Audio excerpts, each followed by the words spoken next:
skies of Mott will shine bright on New Year's Eve. Pyrotechnics professional Garrison Reisner will attempt to break the world record for launching the most oversized fireworks ever simultaneously. The event will benefit the Great Plains Food Bank Backpack Program.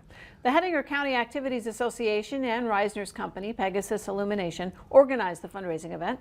Reisner says to break the record, he plans to launch 12 fireworks shells that are 16 inches wide and weigh between 40 and 60 pounds each. To keep people safe, the shells will be buried 4 to 5 feet in the ground before ignition. Get here early, get your spots, and get ready to see something that I can promise you've probably never seen in the state of North Dakota, hardly in the Midwest. We're bringing tons of new products. There's products that just came in from China, and we're some of the first ones in the country to fire some of these new effects.